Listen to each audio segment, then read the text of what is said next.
Production and distribution of City Club forums on IdeaStream are made possible by the generous support of PNC and the Raskin Family Fund, with additional funding from Robert Conrad, Cleveland State University, the Chautauqua Institution, the Cleveland Clinic, and the United Black Fund of Greater Cleveland, Incorporated.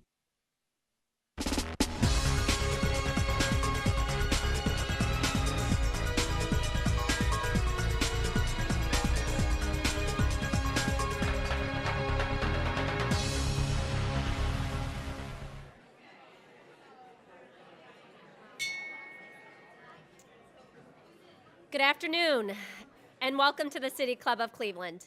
I'm Janine Marziani, Ohio Market President for Bank of America. We're proud sponsors of the City Club's new Disruptor Series, and it's my pleasure to be here to introduce the first speaker in that series, U.S. Representative from Silicon Valley, Congressman Ro Khanna. Congressman Khanna is serving the first term representing California's 17th Congressional District, located in the heart of Silicon Valley. A bit of disruptor himself, Congressman Khanna was elected in 2014 under California's new primary system. The top two vote getters, regardless of party affiliation, face off against each other in the general election. In that election, he unseated a fellow Democrat, an incumbent who held that seat for 8 terms. In representing Silicon Valley, home of some of the wealthiest entrepreneurs and most innovative tech companies, Congressman Khanna is keenly aware of job needs in America, and it continues to move through the digital age. Today, much of the dialogue around jobs is twofold: how to support job creation in this new digital economy that is attractive to investors and leaders, and how to support and retrain workers whose jobs were lost in the declining industries and automation. Congressman Khanna has indicated his commitment to ensuring that the technology sector is at the forefront of U.S. economic policy, and is working to provide opportunities to our ever-changing economy and technological revolution that has been left behind, including being supportive of universal job guarantee, an idea first proposed by Franklin D. Roosevelt and currently championed by many progressive Democrats. These ideas, which he'll discuss today, make him an excellent first speaker in our Disruptor Series, which features individuals, voices, ideas that are challenging the status quo. A Philadelphia native, Mr. Khanna taught economics at Stanford University, law at Santa Clara University, and American jurisprudence at San Francisco State University before becoming elected to Congress. He graduated Phi Beta Kappa before being elected to Congress. He graduated with a Bachelor of Arts in Economics from the University of Chicago and received a law degree from Yale University. As a student at the University of Chicago, he volunteered on Barack Obama's first campaign for the Illinois State Senate in 1996. Ladies and gentlemen, members and friends of the City Club of Cleveland, please join me in welcoming Congressman Ro Khanna to the stage. Thank you. Thank you, Janine, for such a thoughtful introduction. Thank you to Bank of America for sponsoring the event. It's great, given Bank of America's presence in Silicon Valley in my district. It's wonderful to be out of Washington. It's she mentioned Yale Law School. I don't mention that part right now in my resume. But I am so honored to be here with my family. My wife couldn't make it. She's jealous of every time I get to come to Cleveland. But her parents are here, who I admire so much because of their story of entrepreneurship as immigrants and their contributions to the community, Monty and Usha Huja. And my brother-in-law and his wife, Neil Sethi and Mishu Sethi, are here, who also are now taking on a tradition of entrepreneurship and engagement in the community. Thank you for being here.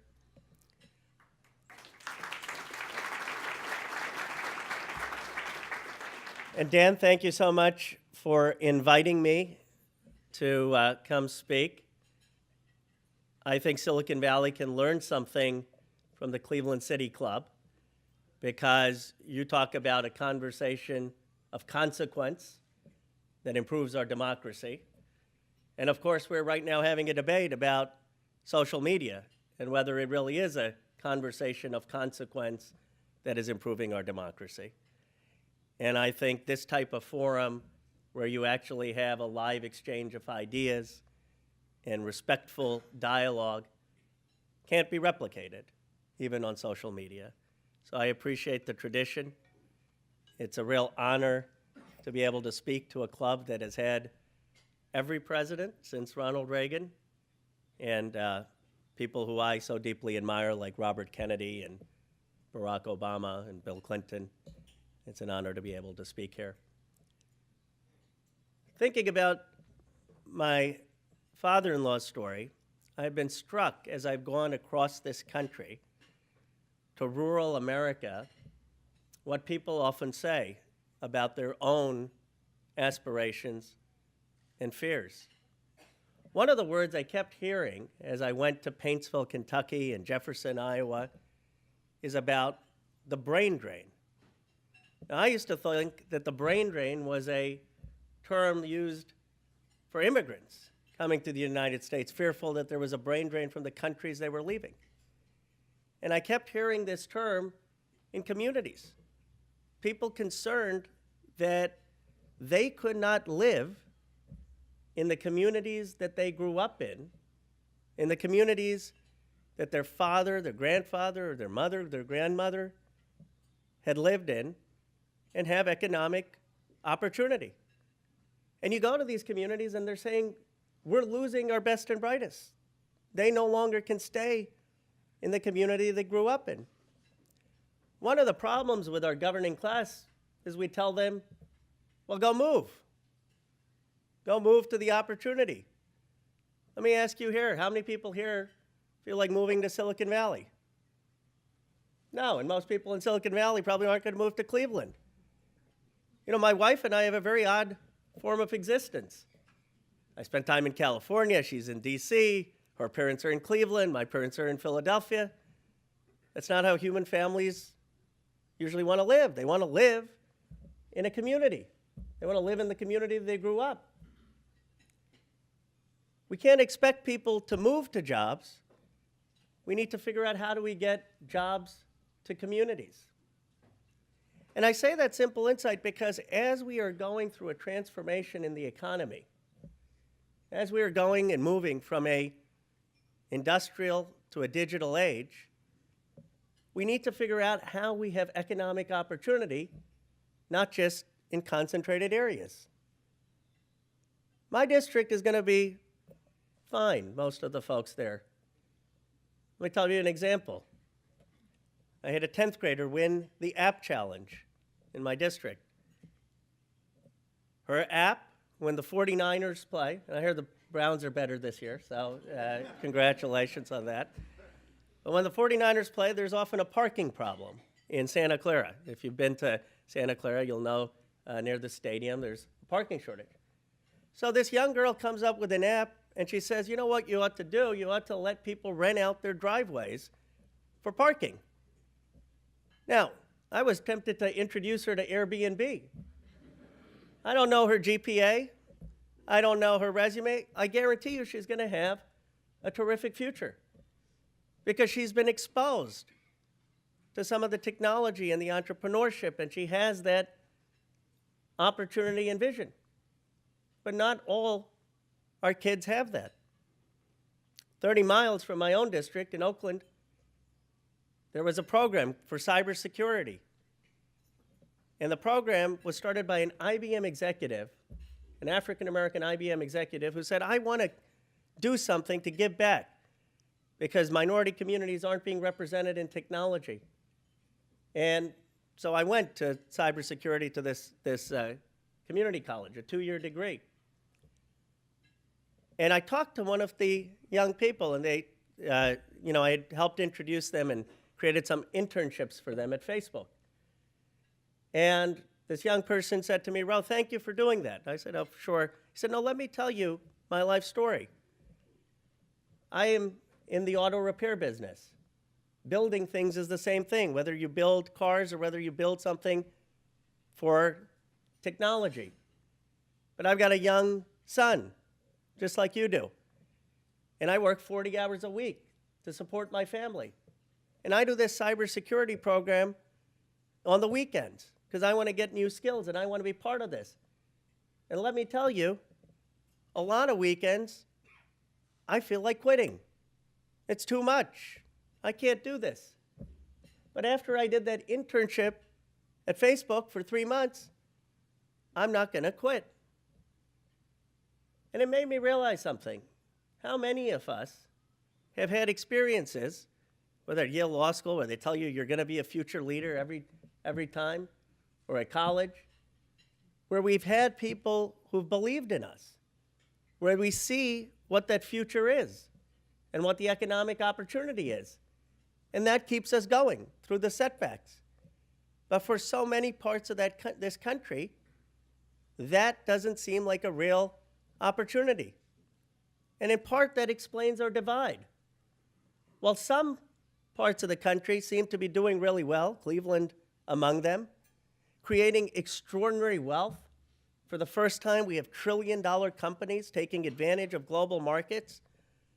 Other Americans feel left out, saying they built this country. They had grandparents who went to war to fight for the freedoms of this country. And they don't see their place in this new American story. John F. Kennedy went to McDowell, West Virginia in 1960. Unemployment rate was 30%. Coal miners started chanting, "Mr. Kennedy, we want you to go to the moon." Let me tell you something. Bernie Sanders went there in 2016. Guess what the unemployment rate was? 30%. If I lived there, I'd vote everyone out too. 50 years, and the economic prospects haven't changed. The question is, what are we as a country going to do to give people who have contributed so much in this nation, whose families have contributed so much, an economic pathway and opportunity to the jobs of the 21st century? And here's what surprises me in Washington. This ought to be the central question that we're debating every day on the floor of the House of Representatives. Well, I don't agree with a lot of things in the administration, but when you meet with the Joint Chiefs of Staff, because I'm on the Armed Services Committee, or the Secretary of Defense, and without talking about anything classified, when they tell you what their contingency plans are in North Korea or in other parts of the world, you're left with a sense of confidence. Okay, our country has thought this out, 16 scenarios, what could or could not happen. Yet we have no one in the government thinking about this extraordinary transition. McKinsey and Bain estimate that 20 to 25% of jobs in this country are going to be displaced and changed. Not eliminated, changed. Who in the government is thinking about how we're going to prepare for that transition in this country? How we're going to make sure that that transition doesn't just work for Silicon Valley or Cleveland, but it works for Paintsville, Kentucky, or Youngstown, Ohio, or Flint, Michigan. That seems to be our central challenge. I'll tell you who's thinking about it. These communities themselves. These communities themselves. When I got elected to Congress, I had some of the leaders in my party say, "Ro, you can't talk about entrepreneurship in these communities. You can't talk about innovation. You've got to talk about traditional jobs. You'll come off as elitist." You know what's elitist? To think that people in those communities don't have the aspiration to be entrepreneurs, don't understand what's going on. They get it. You know why I know they get it? Because the congressperson from Paintsville, Hal Rogers, who has represented that area since 1980, invited me down. And he calls that area Silicon Holler. He does. No, I didn't call it that. 80% voted for Trump. I went down there, and you look at the conversations they're having. They understand. They're proud of coal and the industry, but they understand that there are going to be different jobs in the future, and they want to be part of it. And Hal Rogers is saying, if you live in Paintsville, Kentucky, you should have the opportunity to be in coal, but you should have other opportunities as well. It shouldn't just be in coal, serve the military, or become a teacher, or have no other options. Here's the extraordinary thing. The internet actually opens up new avenues and new possibilities. Now you can stay in Paintsville and work for companies across the nation, across the world. 230,000 technology jobs have been outsourced. There's no reason, if our country has the right policies, those can't be done here in the United States, in different communities across the United States. One of the things you have to do is demystify what some of these tech jobs are. Not everyone has to go learn calculus. Not everyone has to go work at Google or Apple. To do data management for Bank of America or Wells Fargo requires skill, but it doesn't require more skill than being an advanced manufacturer or doing coal mining. These are very acquirable skills. And actually, machine learning and artificial intelligence is going to make it even easier, because you don't need now to learn all the intricacies of coding to be able to operate machines. I was in Jefferson, Iowa, and they get it. A rural town in Iowa, 40,000 people or so. They passed a $20 million bond to have 25 kids learn computer science in the high school. And Des Moines Community College is working with Accenture and Pillar Technology to give them a 2-year training on basic skills in computer science, data science. And they're going to pay and create jobs paying $65,000 a year. And when I went down there, if 25 jobs, let me be blunt, were created in Fremont or Cupertino, people wouldn't even notice. They wouldn't notice if 25 jobs came or left. The entire town of Jefferson is talking about those 25 jobs. It's transformed the imaginative possibility of those towns, their belief that they can be part of the future. These folks don't want a handout. They don't want, even though I support it, just a $15 minimum wage. They want to know, how are they going to be part of the middle class? How are they going to have the aspirations to be part of the middle class in this new digital economy? And it's not just the hope that they bring with these jobs. It's Enrico Moretti who has said that for every tech job created, just like for every advanced manufacturing job created, there's a multiplier effect of 4 to 5 new jobs in communities. Because with these jobs comes banking and lawyers and dry cleaners and restaurants. It can transform communities. So what can our government do, and what should our government do about it?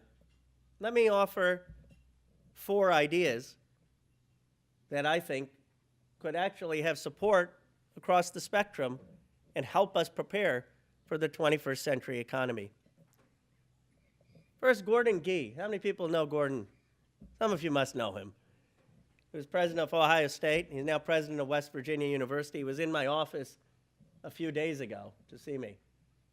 I told him I was coming to the Cleveland Club. He said, remind everyone that he picked Urban Meyer as the coach. So I have now reminded everyone.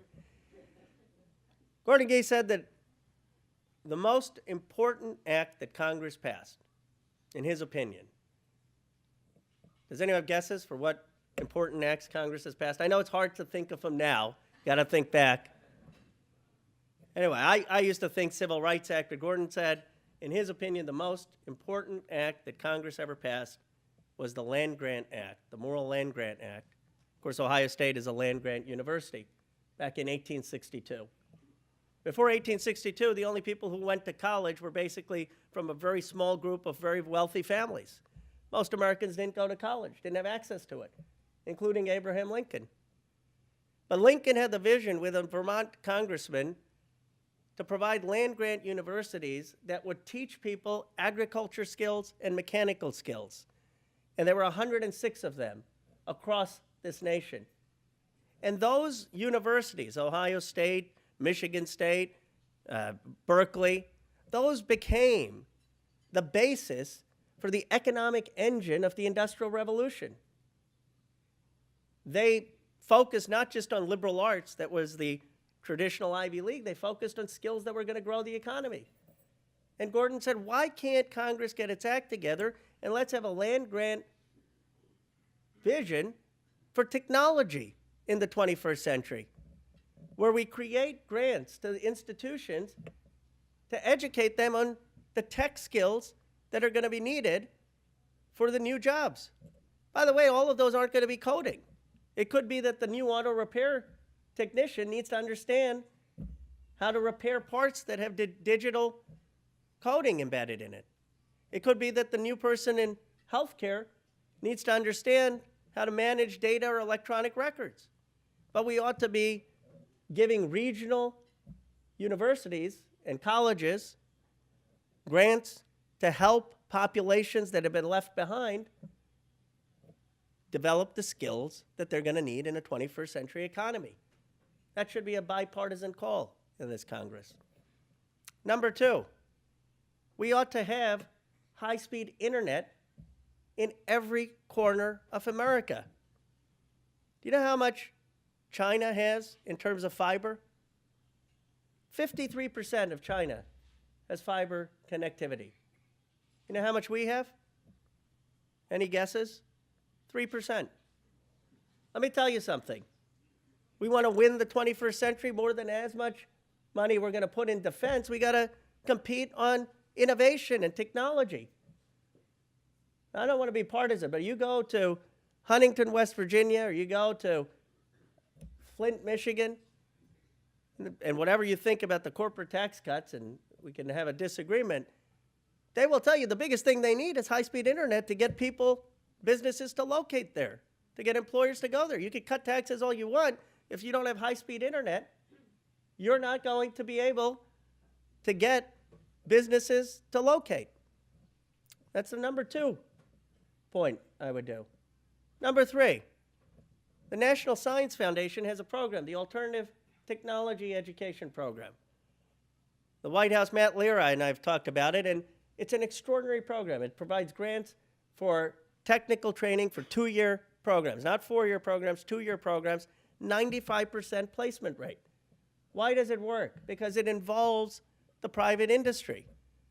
When I first went down to Paintsville, I asked, what are the community colleges teaching? They were teaching people how to replace hard drives. I said, you're not going to get a single job. It was throwing taxpayer dollars down the drain because there was no input from the industry in the region about what are the actual skills that are going to lead to employable outcomes. The National Science Foundation's program actually has private industry in the region and local mayors and local community colleges working together to prepare for the skills that are going to be employable. And finally, we need to incentivize employers to create apprenticeships or jobs in communities left behind. I don't care if you have the best training program in Jefferson, Iowa, or Paintsville. If folks go there and they don't have a job at the end of it, it disincentivizes any of those training programs. People say, well, why don't people like politicians talking about training? It's because they do the training and it doesn't lead to a job. We've got to, through our tax code, incentivize companies that are willing to hire or willing to provide incentives for these communities to take a chance on our talent across this country and give them a start in these new industries. They built steel industries. They mined the coal that built America. These are hardworking,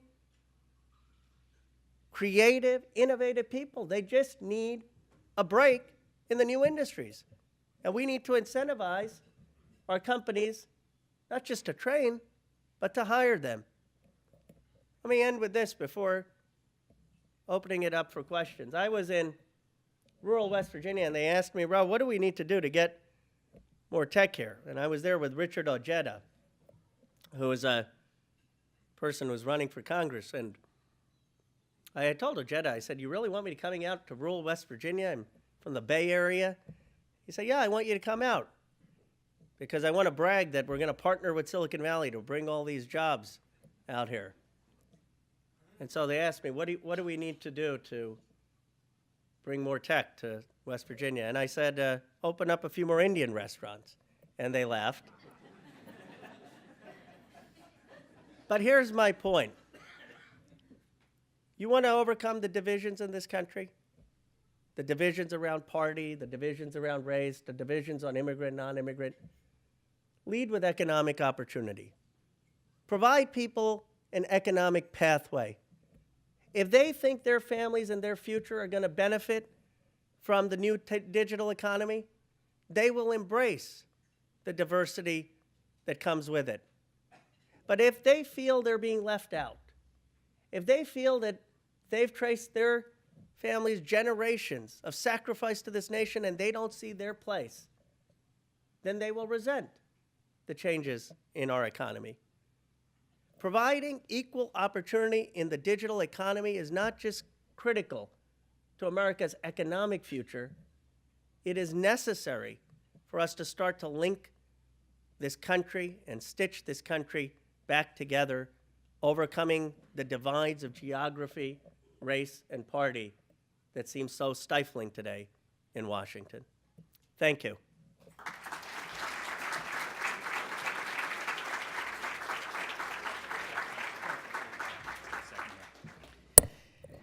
Good afternoon. I'm Dan Moulthrop of the City Club, and today we are enjoying a forum with California Congressman Ro Khanna, who represents Silicon Valley. We're about to begin the audience Q&A, and we welcome questions from everyone, City Club members, guests, students, and those of you joining us via our radio broadcast or our live stream. If you'd like to tweet a question, you can tweet it at the City Club, and our team will work it into the program. Holding our microphones today are Content Coordinator Bliss Davis and Marketing and Outreach Coordinator Julia Wong. May we have our first question, please? I'm Leo Lublinsky. I'm a senior at Sloan High School. And first, I'd like to say thank you for the work you've done with Bernie Sanders and helping the employees at Amazon get that increase in their wage. Thank you. But second, I'd like to ask you about in gaining those economic opportunities for cities, to have those new businesses bring that new technology here. That starts with the schools. That starts with families wanting to move here, to live here, so their children can get a good education. So how are those schools going to benefit so that the businesses will want to join? It's a great question. I appreciate your mentioning the work on Amazon. Amazon announced just 2 days ago that they were going to raise wages to $15 an hour. And I had called along with Senator Sanders for them to do that. And I had said, you know, Henry Ford in 1914 doubled wages from $2.50 a day to $5 a day. $5 a day back in 1914 was equivalent to $120 today, $15 an hour. And half the country wanted Henry Ford to run for president. I said, Mr. Bezos, you know, maybe half the country will want you to run for president if you double the wages. Not double, but go to $15. But the point is, we need to make sure, and it was bipartisan support, by the way. Tucker Carlson, who was on Fox News, said that's absolutely right. Why should people working in Amazon not need to rely on taxpayer dollars and public benefits? They should make, if at $1 trillion company, they should make enough money to be able to put food on the table. And that's the type of equity we need to create in the digital economy, where it's not just helping the entrepreneurs at the top, but it's helping everyone. Your point about the schools is absolutely correct. It can't just be that we have technical education after school. A lot of this starts at a very, very young age. And that is why I think it is so important that we fund basic computer science in our schools for everyone, not thinking that you're going to have to go code, but thinking of it as a basic language that is necessary to succeed in a 21st century economy. And we ought to be thinking in a bipartisan way, by the way, about how we build a greater pipeline for STEM in this country. We have a shortage in many places. That's why we're having so many people come on H-1B visas. You want to really solve for that, start having more people here educated and have opportunities in STEM. By the way, we don't have a person to waste in this country. We're going to be competing with 1.2 billion people in China. They're making the massive investments in STEM in their schools. We need to be making those investments in ours. How, as being a child of immigrants, how that has influenced your perspective? It's a great question. I'm very proud of my parents who came here in the 1960s, as did Rithu's parents. We're both children of immigrants. And for me, I guess, there are two things I take away. I grew up in Bucks County, Pennsylvania. I now represent Fremont, California. In public schools in Fremont, they teach Bollywood dance. If you haven't been there, you'll know if you visit why. It's a very diverse, 50% foreign-born. Bucks County was 99% Caucasian. They didn't teach Bollywood dance when I was growing up in the 1980s. You know, you rooted for the Eagles and the Flyers, Phillies, went up the art museum with, to the Rocky movies. I'll tell you something. I had teachers who believed in me. I had Little League coaches who believed in me. I had neighbors who believed in me. Nurses and doctors in the community who believed in me. This is fundamentally a good, decent, kind country. You know how I know that? Because you can't be the son of immigrants who remembers having their parents' green card stamped and grow up to represent arguably the most economically powerful district in the world and not believe in the decency, kindness, and openness of America. I think we have to get back in this country to a sense of respect and dialogue and understanding. We are very judgmental. We go into some of these communities and we think that people are far less open than they are. Their anger in many cases is not anger at the immigrant composition of the nation, it's an anger at their place in America's society. And I think if we restore a sense of respect and we approach these communities with respect, not compromising our values, but respecting and listening to people's concerns, I have no doubt that this country will continue to be one that welcomes people from around the world to make a contribution to the nation's economy and to the nation's political life.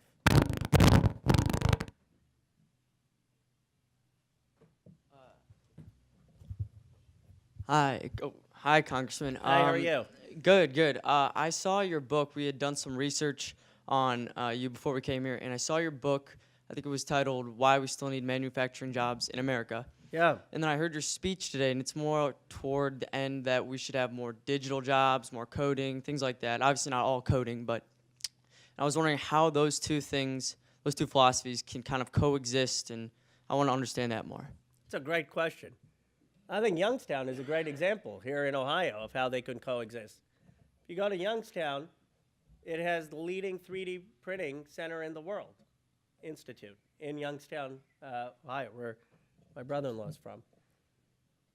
And if you look at 3D printing, I was in Lockheed Martin, and they were explaining to me how 3D printing works. I don't know it in any detail, but they said, in the past, you used to have a metal block, and you chiseled it, then you got a part. Now they put some powder into a machine, and out comes the product. I said, wow, that's going to eliminate a lot of jobs. And he said, yeah, it'll eliminate some, but we still need people who understand how to put the powder in the machine. And we still need people who understand how to operate the machine. The nature of manufacturing is changing.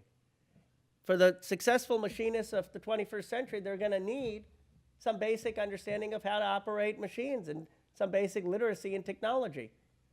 And that's what I mean by there is no such thing as tech jobs. Every job is going to be a tech job. Manufacturing jobs are going to require a degree of technology. Healthcare jobs are going to require a degree of technology. I am very bullish on manufacturing in this country. Manufacturing has returned for a host of reasons. Partly the rise of labor costs overseas, partly the innovation in the United States and customized manufacturing. But we need to make sure that the manufacturing jobs of tomorrow are not the same as the manufacturing jobs of the past. And how do we prepare and educate the right type of manufacturing workforce that's going to continue to help America lead in manufacturing, but with the skills that are relevant for today's work? Welcome to Cleveland, Congressman. Thank you. Your proposal for sort of a pragmatic jobs guarantee that would involve the public, nonprofit, and market sectors is very much the discussion going on in New York last week at the Modern Monetary Theory Conference, Yes. which I attended. It was much discussed. I would like to see if you could talk about how this legislation fits within the historical tradition of first President Roosevelt's, the Employment Act of 1946, the Humphrey Hawkins Bill of 1968, which I worked for 4 years, but it was watered down in the end. Yeah. How are you built further that tradition? Here in Cleveland in 1969, the Mayor's Commission on Welfare concluded, and we knew this, all the foundations knew it 50 years ago. You can't solve poverty with welfare and services. You need the right to a job and adequate wage. We knew that here in Cleveland in 1969. Would you support this, and what do you feel about the possibility of a constitutional amendment for the right to a job that can give us life, liberty, and the pursuit of happiness? Well, I appreciate your work on the Humphrey Hawkins Act. That was a very, very important piece of legislation. And in fact, there's efforts in Congress now to work to clarify that act, because while I think the Fed has met the inflation target, I don't think that they often have met the full employment target. And we need to make sure that the mandate is both, not just targeting inflation, but also targeting full employment and making sure wages rise. Franklin Roosevelt, of course, famously in his For Freedom speech, and where he had articulated positive rights, talked about the right to work. Not just the right to work for government, by the way. He said the right to work in farms, and the right to work in industries, and the right to work in all the different sectors back in the 1930s. Roosevelt understood something very fundamental about our country. A person's job is linked to a person's identity. This is why I have not supported this idea of just give everyone a check on a universal income. Because it's not just about giving a government check, it's about giving people the dignity to work. Think about it. How often do you go to a party or to an event and you ask someone, what do you do? It is so central to who people are. And what Roosevelt showed is that the government can play a constructive role in getting people those jobs in places where the private sector has not succeeded.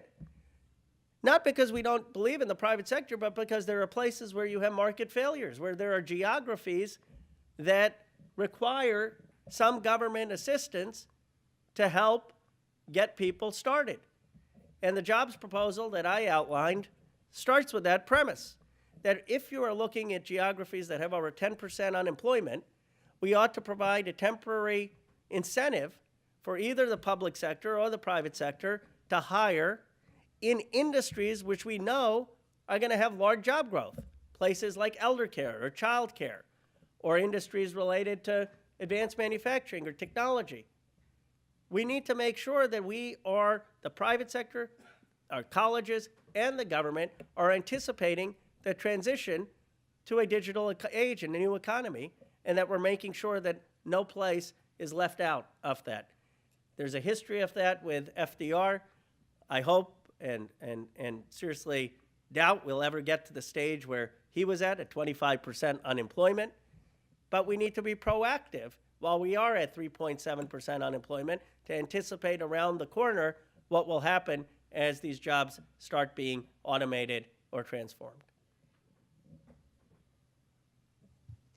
Hi, Emily Tamulowicz from Brecksville High School. I was wondering, especially with the really intense partisan atmosphere that we have both in Congress and in the rest of the United States, how do you suggest that we kind of become more bipartisan and to look on both sides to push our economy and our country into new and better places?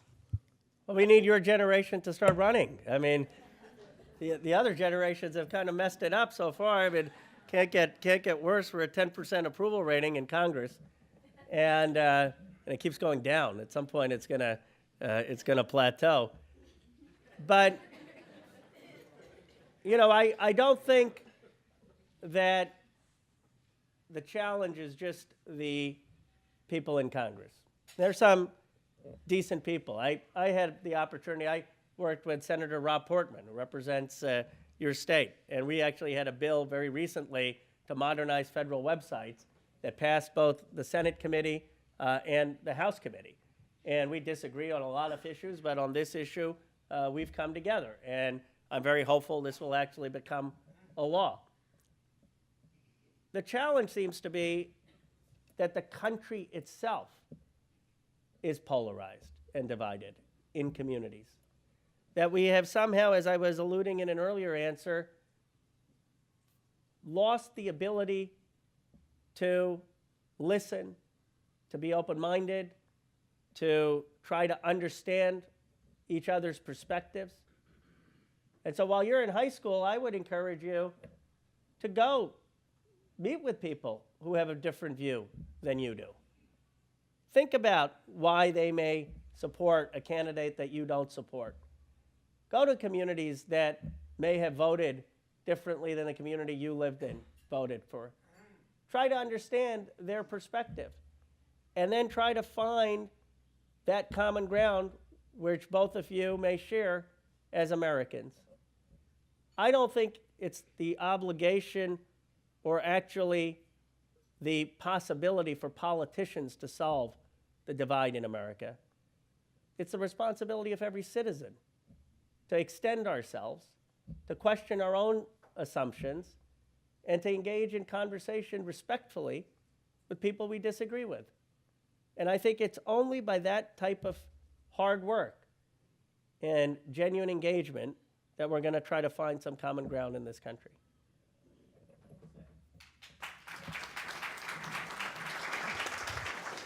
Congressman, I realize that you are from the Silicon Valley, and I wanted to ask a question about social media because Facebook, I assume, is in your district and all that. Right outside, yes.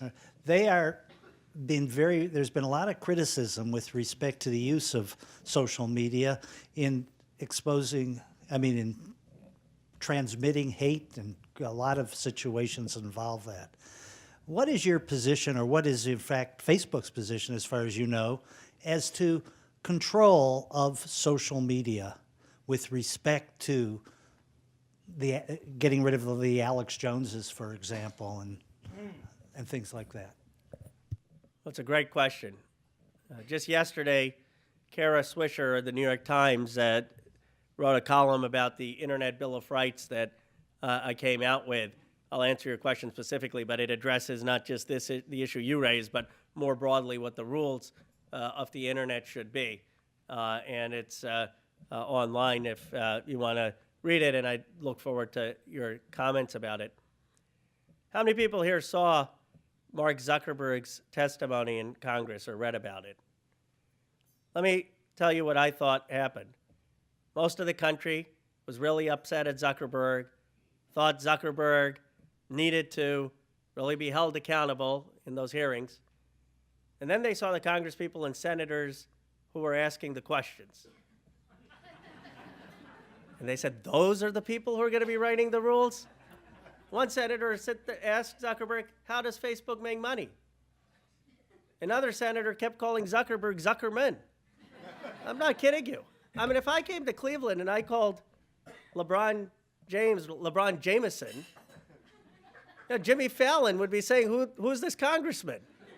Not because he expects me to be able to make a three-point shot, because he expects me to live in the United States of America and have some basic awareness. We've got a knowledge gap in the Congress that is unwilling to tackle the issue you raise. We're so deferential to these social media companies because many of the members of Congress and their staff don't understand the issues. Of course there needs to be regulation. If I were to write into the Cleveland Plain Dealer that since my election in 2016, because of my leadership in Congress, this country has a 3.7% unemployment rate because I brought great ideas to Congress, do you think they'd print it? No. Or they'd print it and have 2 other people say I was crazy. But if I put that on social media and get people retweeting it or sharing it, then it can become part of the conversation. The new media companies have to realize that they're precisely that. They're new media companies, and they have some obligation to have fact-checking and some obligation to have third-party verification and provide alternative perspectives.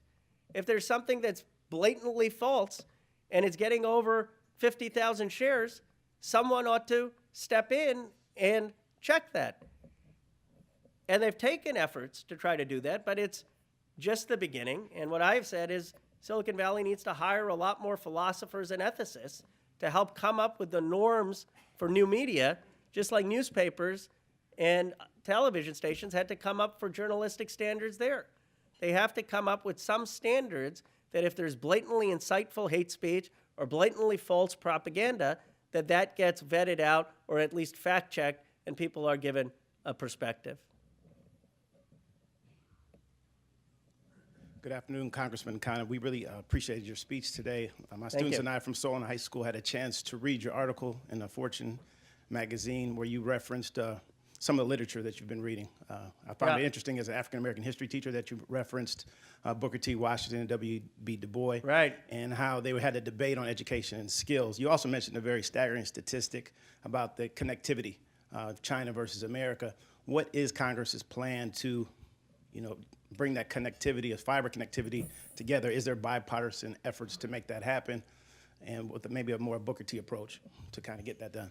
I appreciate it. I appreciate the debate with W. Du Bois and Booker T. Washington. The classical debate between the two scholars. Booker T. Washington said, for the empowerment of the African-American community, we've got to get practical job skills. And W. Du Bois said, no, you also need to learn about liberal arts and truth and leadership.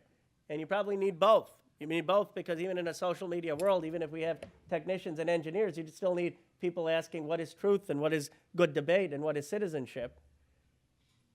The broadband thing, I find mind-boggling that Congress doesn't start with it and that a president doesn't lead with it.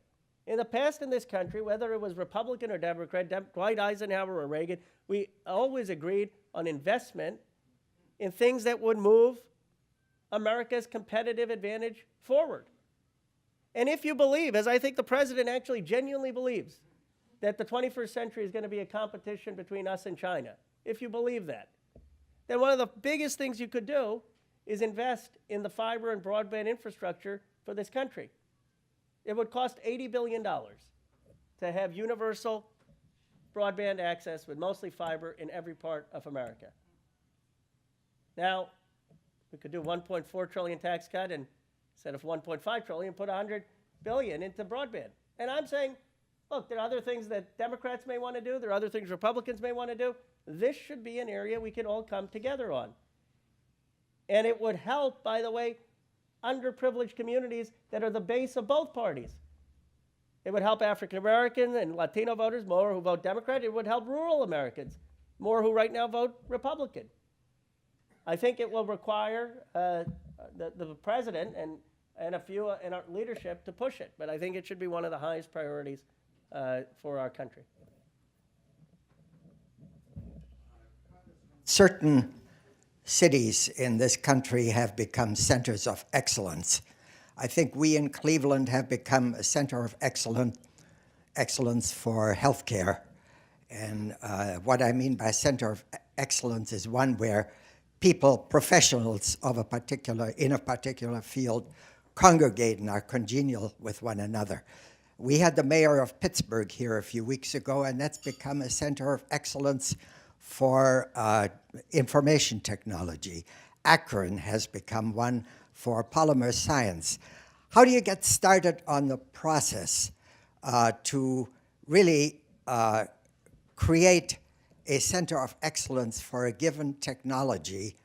Does it come naturally, or is there something that communities can do to get it started? That's an excellent question, and I certainly recognize Cleveland's leadership as a center of excellence in healthcare. My wife reminds me that they're a center of excellence for many other things as well. She's a partisan to Cleveland. But your question is a very thoughtful one. And you look at Columbus or Chattanooga, there are other examples of cities that have done this successfully. I think it starts often with strong higher education, with Ohio State, Cleveland State, a university system that gives a very educated workforce. It starts with a couple anchor companies or anchor institutions that are strong in that field, which is why I think it is so important that you don't have the federal government prescribing from Washington what the regional strategy should be in every different area. You need the local mayors, the local stakeholders saying, here is what we can specialize in. And what we ought to do is look at Cleveland or Pittsburgh and see what worked, have them be sort of models that can be shared with other places that are looking to do it. Maybe the Department of Commerce could create an agency that talks about revitalization plans for communities and can help put people in touch with positive examples. And then you need some of the federal and state funding with private sector funding, but those plans should be drawn up regionally where people have an appreciation for the type of excellence or comparative advantage that a community has. So I think that you're exactly right, that what we need to do is figure out how do we create more of these centers of excellence, and how do we get people participating in these centers of excellence that may not live in urban areas, but are more in rural areas or in areas that have been left out. That seems to me our challenge. In June of 2016, Dr. Atul Gawande spoke at Caltech's commencement ceremony, and he spoke of a sense of public mistrust in science around the United States. So with the encouragement of STEM education at the lower level as well as into the university level, how are we going to reduce public mistrust in science and increase people's willingness, especially in traditional communities, to participate in STEM education? It's a great question. The lack of public trust in science. You know, it's an irony in terms of the type of politics that we're engaged in. We are the most educated society in human history by one measure. In World War II, the average Caucasian had about 9 years of education, average African American about 4.3 years. Today, the average Caucasian American gets about 14 years of education, average African American 13.2 years. It's the most educated we have ever been, and yet somehow it seems that facts and science are being questioned. I don't think they're being questioned in everything. Let me tell you, when it comes to our military, I think people believe in science. They want to make sure that our defenses are working. And the people who are at DARPA are running our military, let me tell you, they believe in science, and we should all be glad that they do. The question is, how do we get that sense of science and fact, not just to be about our national defense, but to be about the economic engine also for this country, or about solving things like climate change, which are clear scientific questions. And to me, that's not just about more STEM education. That's about values. It's about making the case for your generation that America's success in the 21st century is not simply going to be a success of how strong our military is. That America's success is going to be how strong our science research is, and when it comes to National Science Foundation, the National Institute of Health, it's going to be how much we can solve issues like climate change. That those are the things that are going to define and make America win the 21st century. And if people really start to believe that, if they really start to believe that our competitiveness and our nation's success is contingent on scientific advancement, then I think they will embrace the policies that support that scientific consensus. Thank you.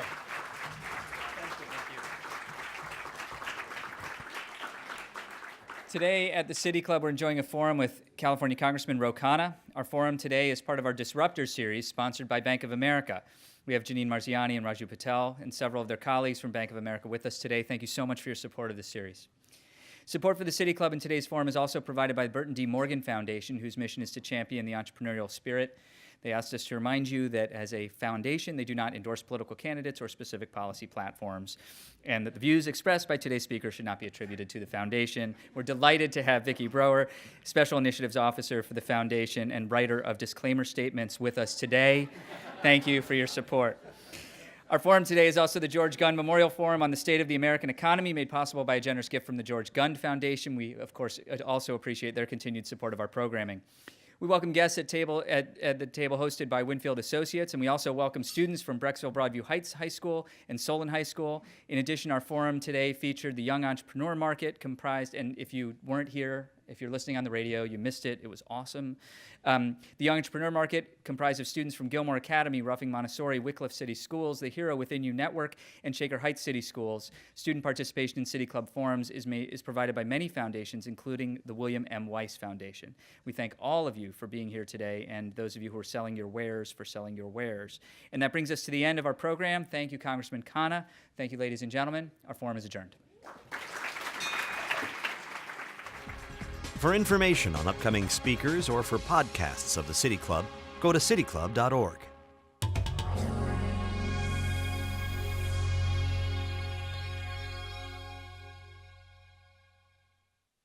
Production and distribution of City Club forums on IdeaStream are made possible by the generous support of PNC and the Raskin Family Fund, with additional funding from Robert Conrad, Cleveland State University, the Chautauqua Institution, the Cleveland Clinic, and the United Black Fund of Greater Cleveland Incorporated.